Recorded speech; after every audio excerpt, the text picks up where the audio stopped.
The first thing I heard through that thin hospital curtain, only 3 days after surgeons cut me open to give my wife one of my kidneys, was her whispering into the phone, "He can never know what I did.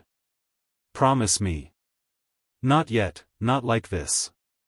My chest, still stitched and aching, seized tighter than any incision ever could.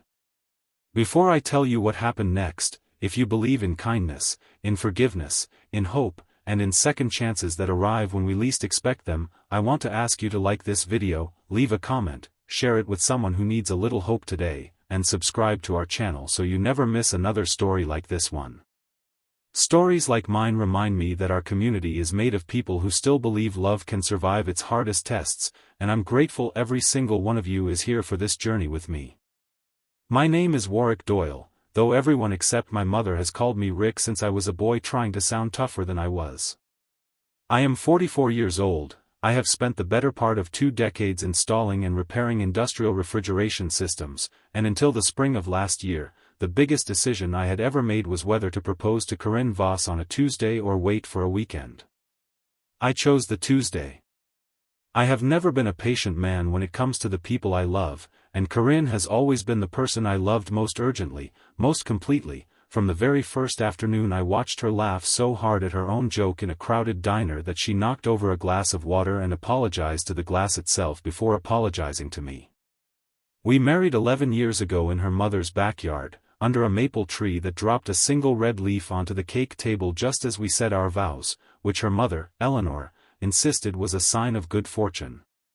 Corinne is the kind of woman who remembers the names of strangers' dogs, who cries during commercials for insurance companies, who once drove 40 minutes out of her way to return a stray cat to a family 3 towns over because she couldn't stand the thought of an animal being lost and afraid. She is warmth wearing a cardigan. She is the reason our house, small as it is, has always felt like somewhere worth coming home to. So when her kidneys began to fail 2 years ago, slowly at first and then all at once, it felt like watching a house I loved catch fire in slow motion, and being unable to find the extinguisher. It started with fatigue she blamed on her job at the elementary school, then swelling in her ankles she blamed on standing too long during recess duty, and finally a diagnosis that used words like glomerulonephritis and end-stage renal failure, words that turned our kitchen table into a place for insurance paperwork instead of breakfast. Dialysis bought her time, 3 days a week, for hours at a stretch, her sitting in a recliner with tubes running from her arm while I held her other hand and pretended I wasn't counting the machine's beeps like a countdown clock. But dialysis was never going to be a cure.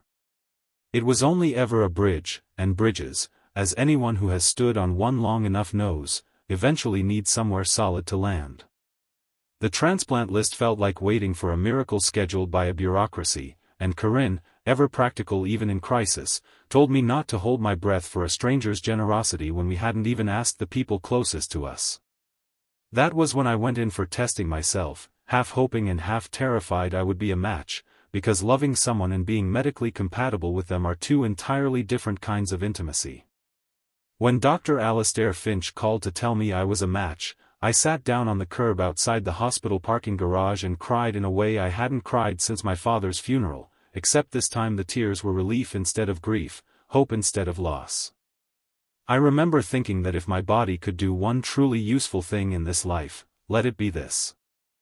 The surgery happened on a bright, unremarkable Thursday morning in early spring, the kind of ordinary day nobody circles on a calendar until it becomes the day that changes everything.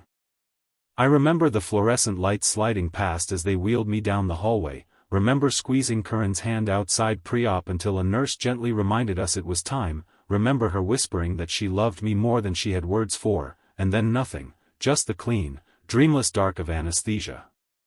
When I woke, groggy and sore in a way that felt like my body had been rearranged by careful, deliberate hands, the first thing I asked the nurse was whether Corinne's surgery had gone well. She told me my kidney was already working inside my wife, already doing its quiet, miraculous job, and I cried again, right there in recovery, too weak to wipe my own face. They placed us in adjoining recovery bays separated only by a pale blue curtain on a track, close enough that I could hear her breathing at night, close enough that when she coughed I felt an answering ache in my own chest, as though we were still, in some small way, sharing a single body. My sister-in-law Bridget was not there, which surprised no one, because Bridget and Corinne had not spoken more than a handful of clipped words in nearly 6 years, not since the funeral of their mother, Eleanor, the same woman under whose maple tree we had married. I never fully understood what fractured them, only that it happened fast and hardened slow, the way grief sometimes turns siblings into strangers who happen to share a childhood. Corinne rarely spoke of it, and when she did, her voice took on a flatness I had learned not to press against. The first 2 days of recovery were simple in their misery, the kind of pain that leaves no room for complicated thoughts, only the next dose of medication, the next sip of water, the next careful shuffle to the bathroom with a nurse's hand under my elbow. Corinne and I talked through the curtain in low voices, comparing notes on which foods the hospital menu got catastrophically wrong, laughing softly about the resident who called every patient champ regardless of age or gender. It felt, despite everything, like a strange kind of honeymoon, two people healing together in adjacent beds, grateful simply to be alive and connected by something more literal than marriage vows. It was the third afternoon when everything shifted. I had been drifting in and out of a medicated half-sleep, the sunlight slanting warm and yellow through the blinds, painting slatted shadows across the ceiling tiles, when I heard Corinne's voice drop low, careful, the particular hush of someone who believes they are alone.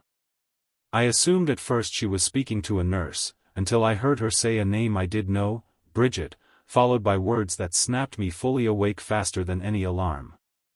"He can never know what I did," she whispered. "Promise me." "Not yet, not like this."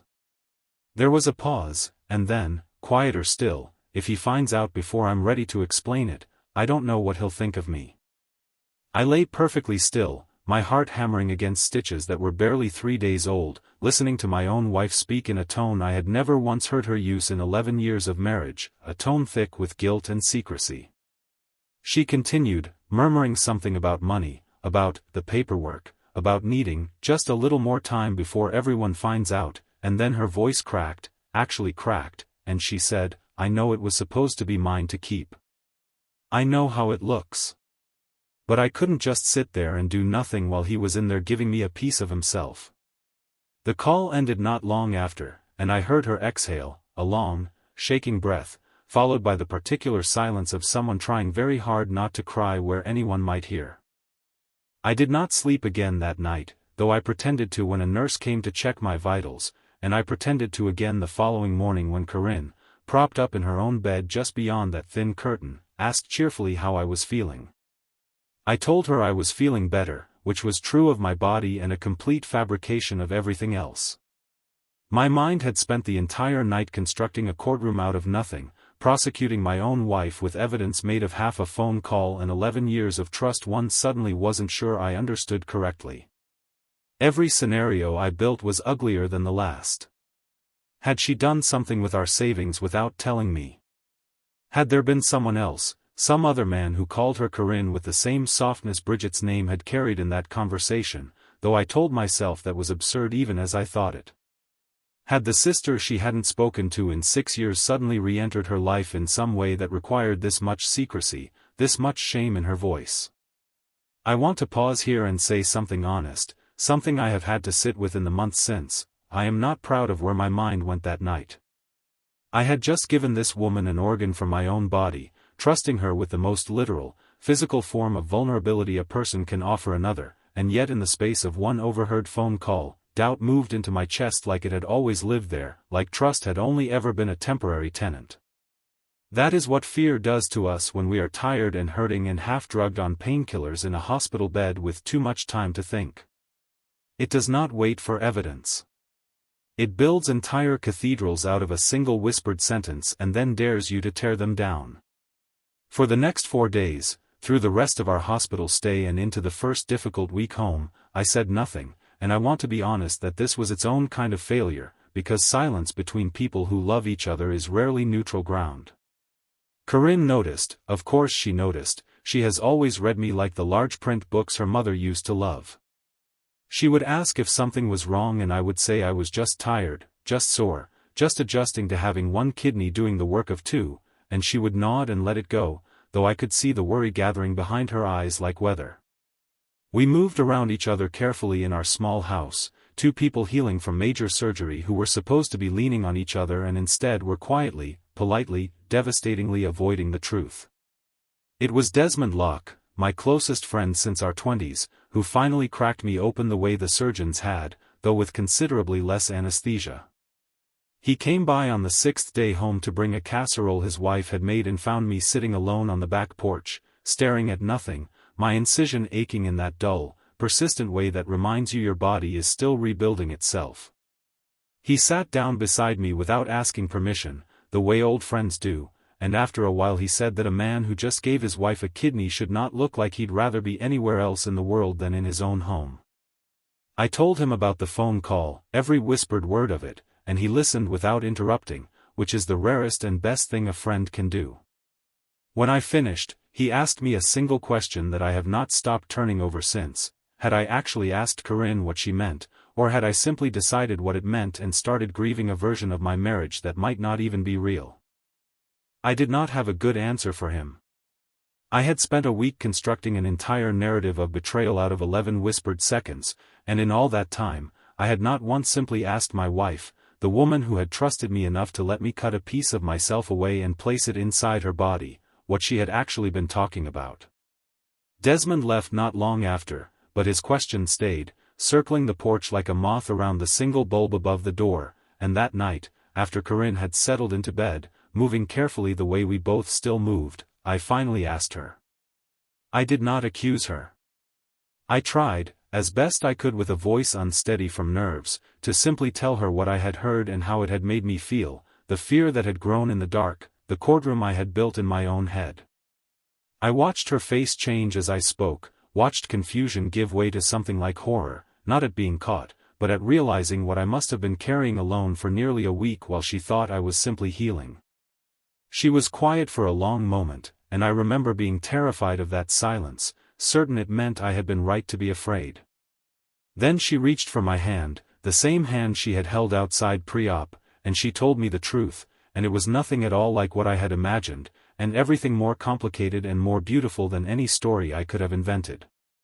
She told me that 6 years ago, when their mother Eleanor died suddenly of a stroke, Corinne and Bridget had fought bitterly over the small cottage on the lake that had belonged to their mother, a modest place with a crooked dock and a porch swing that squeaked in a way Eleanor always said gave the place personality. Bridget had wanted to sell it immediately, needing the money after a divorce had left her finances in ruins, while Corinne, drowning in grief and unwilling to let go of the last physical place that still smelled like their mother's coffee and lavender soap, had fought to keep it, eventually buying out Bridget's share with money we did not entirely have, a decision she had never fully told me the cost of because she knew how carefully we managed our finances and did not want me to worry. The fight over the cottage had said things neither sister meant, or rather, things they meant only in the moment grief made them cruel, and the silence that followed had simply calcified over 6 years the way silences do, each sister too proud and too hurt to be the one who called first. When my kidneys, or rather my one remaining kidney and the one now living inside her, became the center of our lives, Corinne told me she had lain awake many nights before the surgery thinking about mortality, about the fragile, finite nature of the people we love, and about her sister on the other side of a wall she had spent 6 years reinforcing. She had reached out to Bridget quietly, tentatively, terrified of rejection, and to her astonishment Bridget had cried on the phone and said she had wanted to call 1,000 times and never found the courage. They had begun speaking again in secret, both of them almost superstitious about it, as though naming the reconciliation too soon might scare it away like a shy animal. And here was the part that undid me completely. Corinne had decided, without telling me, to sell the cottage after all, not because she no longer loved the memory of her mother inside it, but because our medical bills, even with insurance, were mounting into territory that frightened her, and she could not bear the thought of me carrying that financial weight on top of everything my body had already given.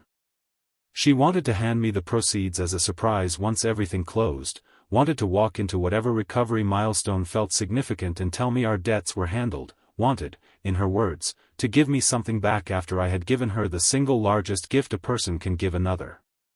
The whispered conversation I overheard had been her arranging final paperwork with Bridget, the two of them conspiring together for the first time in 6 years, not to hide a betrayal, but to hide a gift, and to protect a fragile new peace between sisters that felt, to Corinne, too new and too precious to risk exposing before it was ready. I want to tell you that I responded to this revelation with grace and maturity, but the truth is I simply put my face in my hands and wept, right there on our bed, overwhelmed by shame at my own suspicion and by love for a woman who had spent her recovery from major surgery quietly engineering a rescue for our finances and a reconciliation with the sisters she had missed for 6 years, all while I lay 12 feet away building a case against her out of fear. Corinne held me, careful of my incision, careful of hers, and told me she understood why I had doubted, that trust sometimes gets bruised in the exact places we are most tender, and that she should have told me sooner rather than let secrecy, even loving secrecy, sit between us during a time when we most needed to be honest. We talked for a long time that night, longer than we had talked in months, about grief and money and pride and the strange ways love asks us to be brave in rooms nobody else ever sees. The cottage sold 3 weeks later to a young couple expecting their first child, and Corinne cried when she handed over the keys, though she told me they were not entirely sad tears, because she liked imagining her mother's porch swing creaking under some new family's laughter instead of sitting empty and grieving. With the proceeds, we paid off what remained of the surgical bills that insurance hadn't covered, and there was enough left over that Corinne, in a gesture that felt like her apologizing and forgiving both of us at once, insisted we use a small portion of it to plant a maple tree in our own backyard, the same variety that had dropped a single red leaf onto our wedding cake 11 years before. We planted it together on a warm Saturday afternoon, both of us still moving gingerly, both of us laughing at how absurd we looked attempting yard work only weeks after major surgery, and I remember thinking that some trees are planted to mark beginnings and some are planted to mark the moment two people decided to trust each other again, and ours, somehow, was managing to be both. Bridget came to visit for the first time in 6 years 2 months after our surgery, driving 4 hours with a pie she'd baked from their mother's recipe, the crust slightly uneven in a way that made Corinne cry before Bridget had even gotten out of the car. I watched the two sisters stand in our driveway for a long moment, neither quite sure how to close the distance, until Corinne simply crossed it, wrapping her arms around a woman who had once been her closest friend and had somehow become, through nothing more dramatic than time and grief and stubbornness, a stranger. They stood there holding each other in the afternoon sun for what felt like a very long time, and Bridget kept saying she was sorry, and Corinne kept saying she was sorry too, and I stood on the porch with the pie growing cold in my hands and understood that I was witnessing something at least as significant as the surgery that had brought us all here, a healing that no surgeon could have performed, stitched together instead by two sisters finally willing to be honest about how much they had missed each other. Since then, Bridget visits often, and the wound between the sisters, while not entirely without its tender scars, has become something they tend together rather than something they bury separately. Corinne's kidney function, my kidney's function, whichever way you want to say it, has remained strong and steady, her lab numbers the kind of good that makes Dr. Finch smile every time he reviews them. My own body adjusted faster than I expected, and while I have learned to live a little more carefully, to hydrate more diligently, to treat my remaining kidney like the precious, singular resource it is, I have never once regretted the choice, not even in the frightened, suspicious dark of that hospital curtain, because what that fear taught me, in the end, was worth almost as much as the transplant itself. It taught me that love, even love as tested and proven as ours, still needs honesty fed to it regularly, like water to a young tree, or it will find ways to grow crooked in the dark.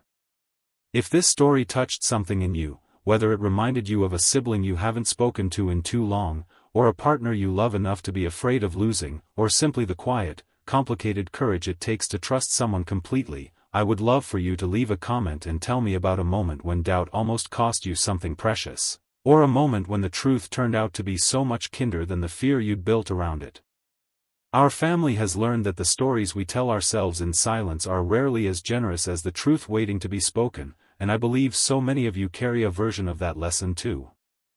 These days, Corinne and I sit most evenings on that same back porch, watching our small maple tree grow another few inches taller with each passing season, its branches still too thin to offer much shade but growing sturdier by the year, the way trust does when you keep choosing it. Bridget calls every Sunday now, without fail, and sometimes all three of us talked together on speakerphone about nothing important at all, recipes and weather and the small, ordinary business of being a family that almost lost each other and didn't. I think often about that whispered phone call through the hospital curtain, how close I came to letting fear write the ending of our story instead of asking for the truth, and I am endlessly grateful that a good friend on a back porch asked me one honest question before it was too late. My kidney lives inside my wife now, doing its quiet work every single day, but I have come to believe that what actually saved us, what actually healed the deepest wound in our family, was never the surgery at all. It was the choice, made twice, first by Corinne reaching out to a sister she missed, and then by me finally asking instead of assuming, to believe that the people we love deserve the benefit of our courage before they ever have to earn back our trust. If you believe that too, if you believe kindness and honesty can rebuild almost anything, please share this story with someone who needs to hear it today, and subscribe to our channel, because there are so many more stories like ours still waiting to be told, and I would be honored to have you here for every single one of them.